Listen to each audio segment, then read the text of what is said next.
Good day, students. For today, we are going to study about corporate shared value. Our learning outcomes, number one, is to, at the end of the lesson, students will be able to identify and differentiate what is corporate shared value and what is the difference between CSB and corporate social responsibility. Number two, students will be able to understand the history of corporate shared value. Number three, you will be able to, hear different successful multinational companies who are doing CSRs and CSBs. And finally, you will be able to analyze how to implement corporate shared value. To start with, uh, I have here a question. Do you agree or disagree that companies can profitably earn while helping the societal needs of the community? Meaning to say the objective of the company is profit and revenues, growth and expansion, while, getting tremendous and huge profits, they can also help the societal needs. Well, we can answer that. Depends on your opinion and perception. If really companies can do it at the same time, or just on a timely basis. And you can also hear and listen to examples of companies who are successful in doing corporate social responsibility and examples of companies who are successful in doing corporate shared value. All right. So, according to Digital Marketing Institute, usually corporate social responsibility comes in any forms. Even the smallest company impacts social change by making a simple donation to a local food bank, blood donations. Some of the most common examples of CSR include reducing carbon footprints, no?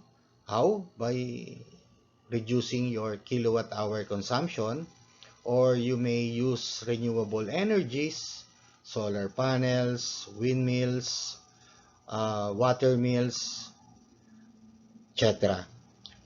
It could be improving labor policies, no? Or it could be participating in fair trade, or giving charitable donations, or even participating in community volunteerism, or corporate policies that benefit the environment and socially and environmentally conscious investments. So these are examples of CSRs.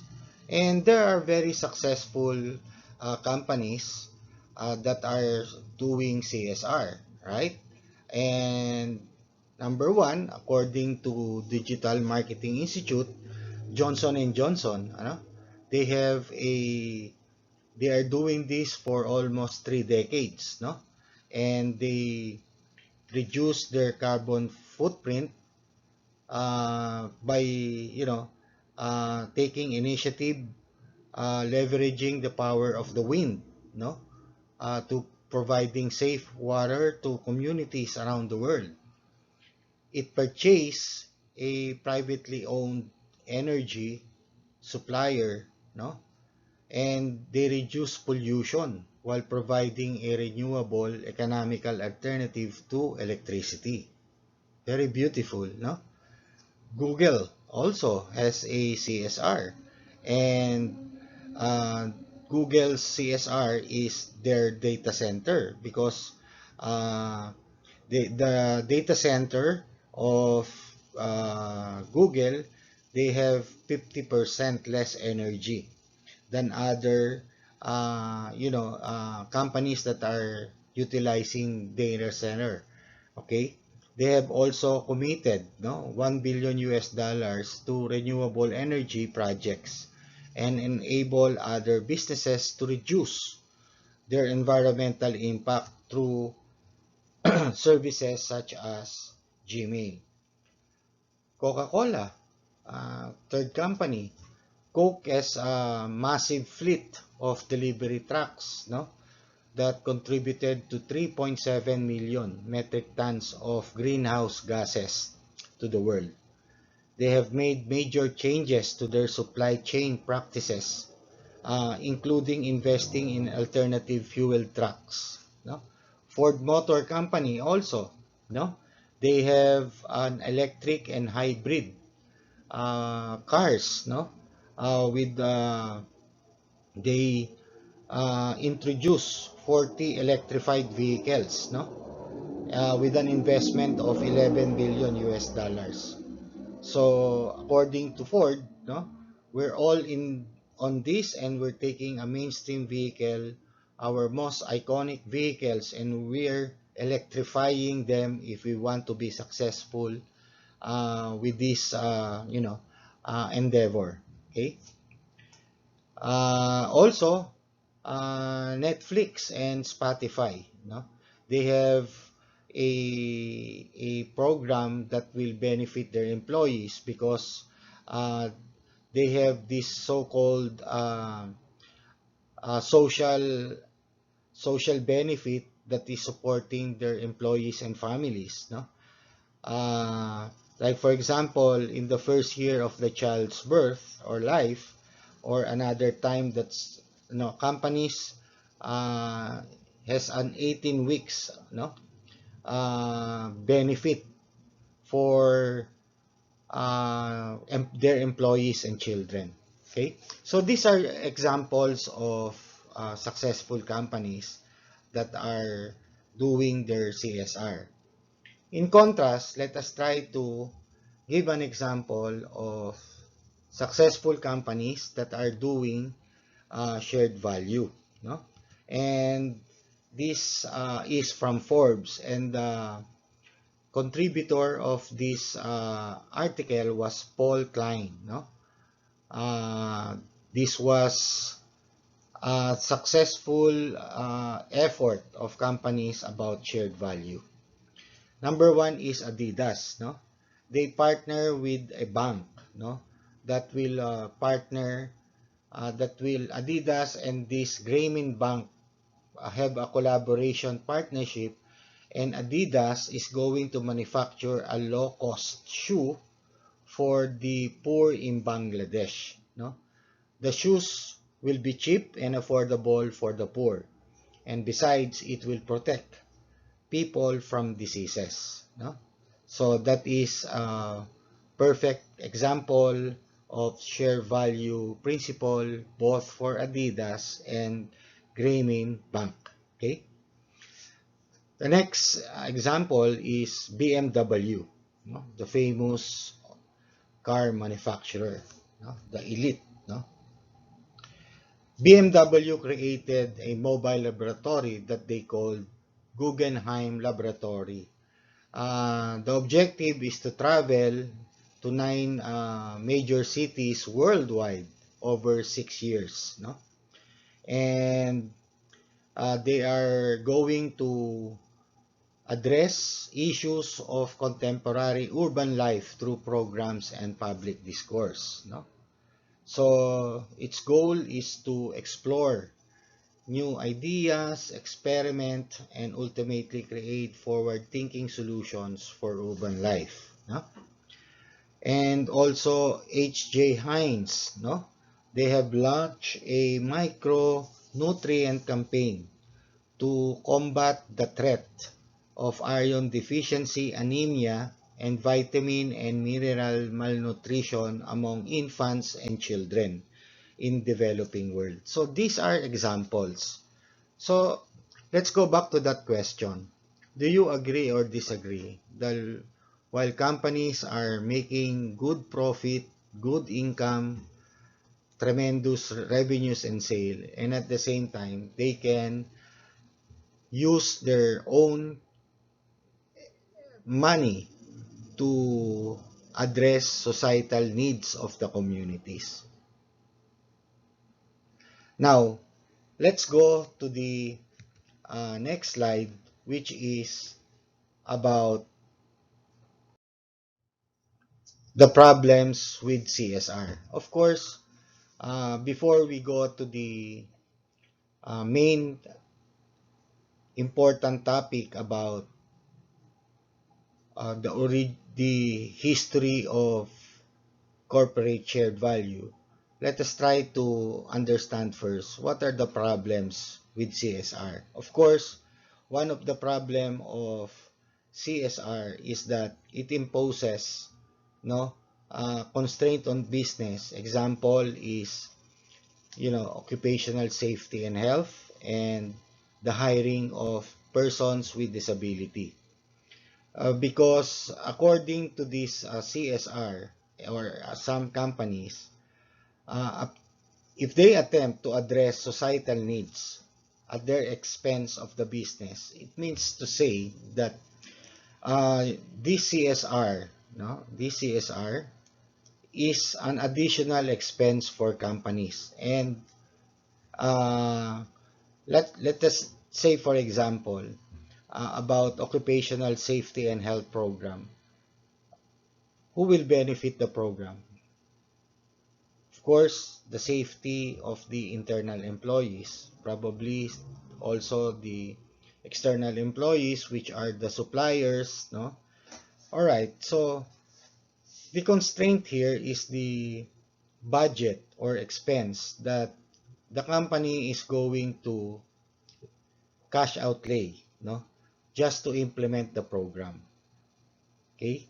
And another example is if they hire persons with disability, productivity and efficiency will not be met. And probably they are concerned with quality and, volume of production might be hampered. So these are just constraints, no?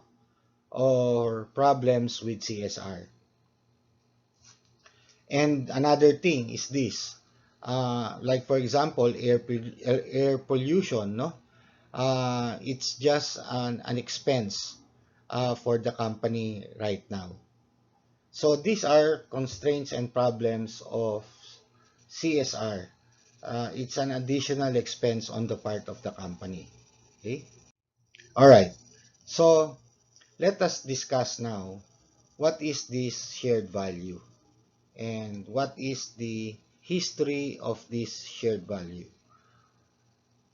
It is policies and operating practices that enhance the competitiveness of a company while simultaneously advancing the economic social conditions in the communities in which it operates.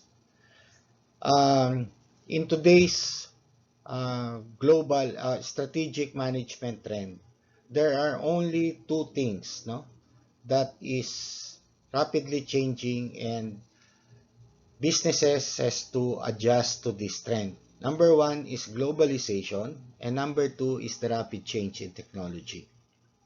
Now, in this shared value, it is emphasized that companies have to use its resources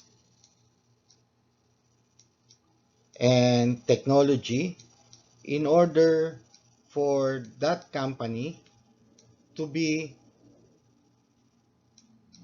competitive and productive. Resources and, of course, technology. Okay. All right. So these are the two things, no? So in resources, there are a synonym. Some call it means of production. Some call it the input of resources, which are men or workers or employees, raw materials, machineries and equipments, process, and money. no? So these are the resources. And of course, technology, we talk about creativity, we talk about innovations, we talk about productivity, because if there is an intervention of technology, there is productivity, right? So let's try to understand this about this shared value, okay? And according to Emily Folk, no, the author for the Business Environment Sustainable Development, no, and her article was about corporate shared value trends in the corporate world. All right, so the proponents for this corporate shared value is Michael Porter, a professor at Harvard Business School, and another one is Mark Kramer. He is the managing director of the global social impact consulting firm FSG. No? They kick off and they are the proponents of corporate shared value. And this was in 2011 with an article in Harvard Business Review, Corporate Shared Value or Shared Value. So this is a new generation business thinking which enhances the competitiveness or the competitive position of the company while at the same time advances the society in which it operates. No? So meaning to say, uh, if a certain company is doing CSV, okay, this company acquires competitive advantage over the others. That is the that is the idea of Michael Porter and Mark Kramer. Meaning to say, the profit, no, the profit that the companies are doing is at the same time helping the societal needs of the community. And because of this one, it makes them competitive over their rivals. So it is a shared value proposition that was, being advocated by Michael Porter and Kramer. Not unlike corporate social responsibility, there is only philanthropic, the giving, the giving back, no? It has quite a limitation, not unlike a corporate shared value, wherein it is already integrated in the system, the process, the methodology, the culture of the company of giving and helping the community. And because of that, it makes the company gain competitive advantage over the rivals who are not doing this. Very beautiful, right? Okay, so let's go back to this next slide, which is shared value premise. It is both economic and social progress that must be addressed using this value. This value is the economical value or the objective of the company. And of course, what is this economical objective of the company? Which is profit. And of course, what is this value in terms of the society? No? This is the societal value. Meaning to say, in terms of the morale of the community is uplifted because you are trying to help the social concerns and problems like poverty, education, pollution, street crimes, drug addiction, what health? Public health. No, these are basic societal problems. And if a company is sharing the resources, sharing their time, sharing their effort, that is integral to the part of the company. In return, the company gains competitive advantage. Not only that, positive corporate reputation and public positive public image, no? So that is why corporate shared value and corporate social responsibility is just a subset of public relation. Why? Because it creates it, you manage the positive corporate reputation of that company to the public, right? Okay. Let's go to the different approaches, no, of creating shared value, no.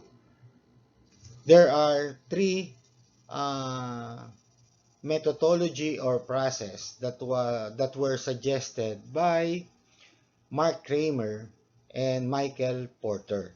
Number one is reconceiving products and markets and redefining productivity in the value chain and building supported clusters at the company expense, no? All right. So we go first to this uh, reconceiving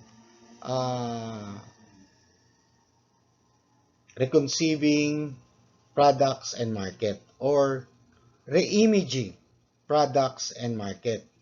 And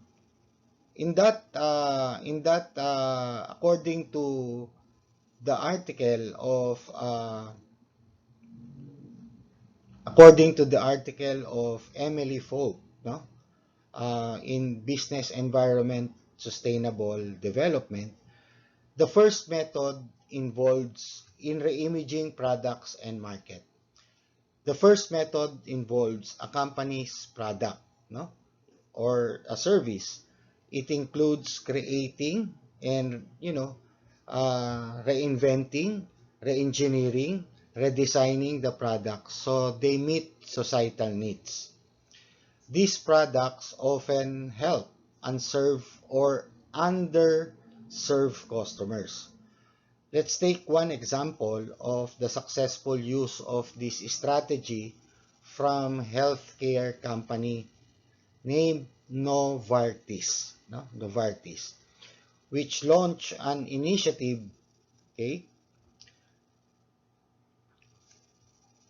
aimed at reaching people in rural India in the need of healthcare services. The program offers medicines that address regional health issues, sells them in smaller packages to increase affordability. So, maybe they are repacking it so that people can afford it. Okay? So, it employs local sales staff in its distribution system, no? Whether from manufacturer, wholesaler, retailer, and down to the consumer. So, there is that distribution system. Provides health education, no? So aside from, increasing the affordability of the medicine, they employ the local community, uh, especially in the wholesaler, retailer, intermediaries. They also provide health education and improves healthcare infrastructure through partnerships with microfinance organization. So the initiative has tripled the percentage of people who go to the doctor in the areas in which it operates and became profitable after 31 months of operation.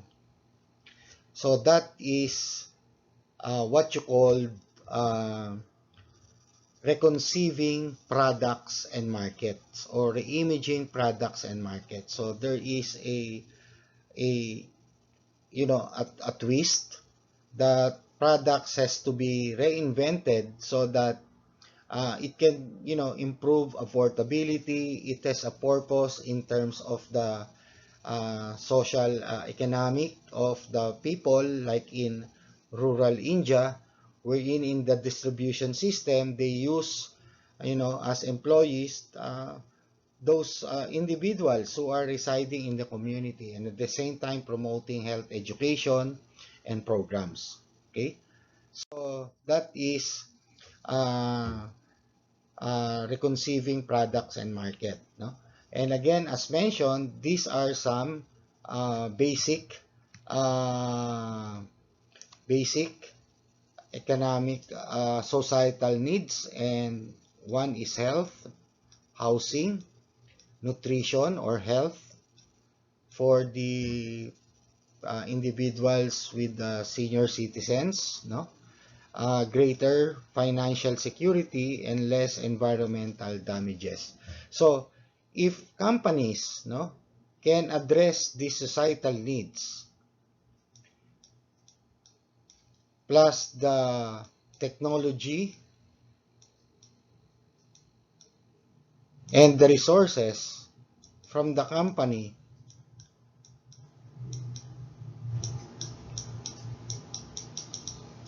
addressing this, it makes them competitive. It makes them different from their competitors.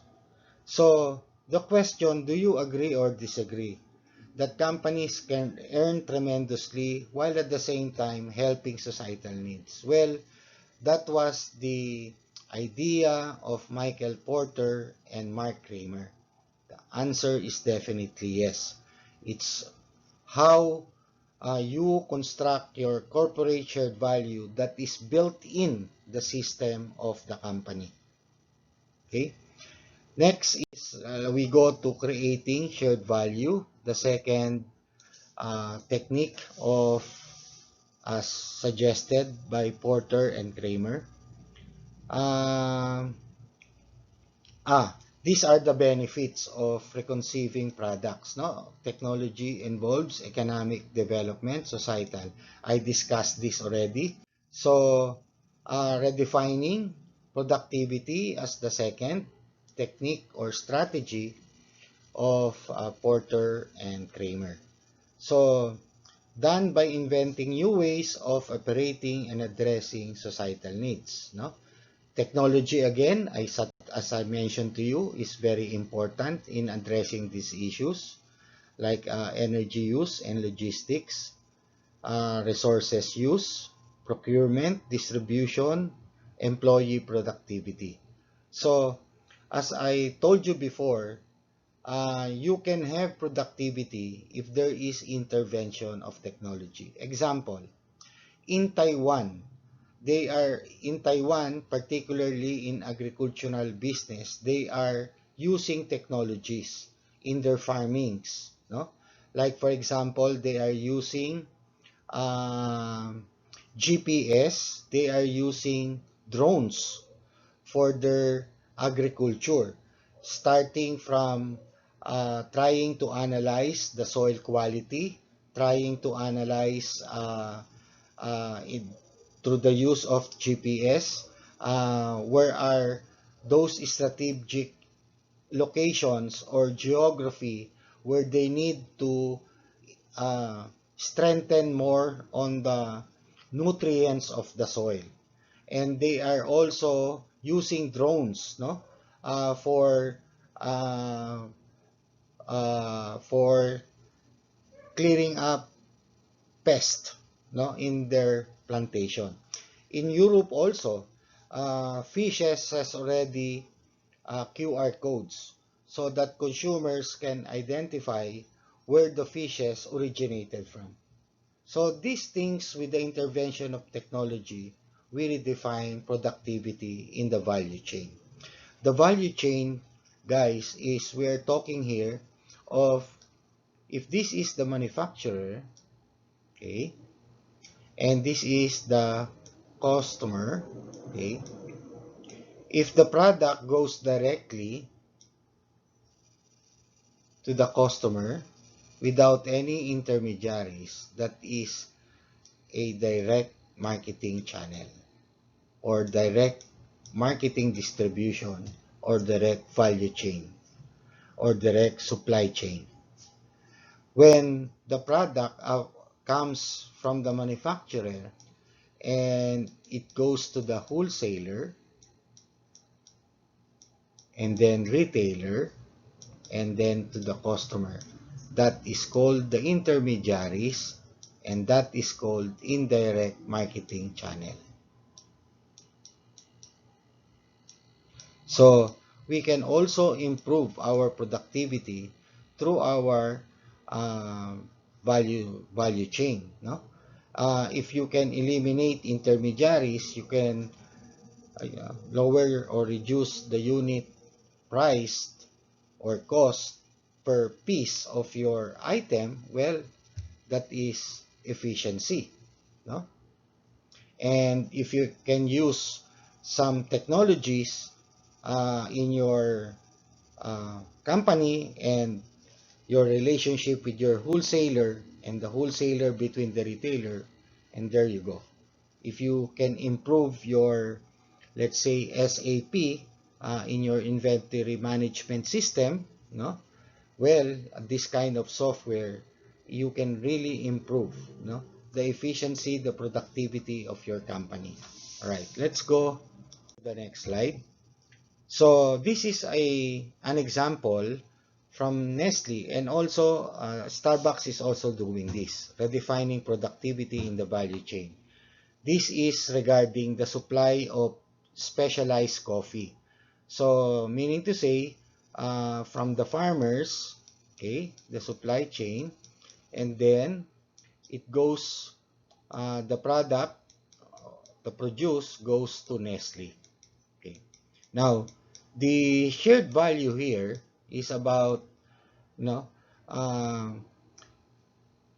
the Nestle Corporation provides farmers education to ensure better quality of coffee beans, meaning to say there is education, there is persuasion, and there is influence with regards to farmers' education and the use of technology and best practices.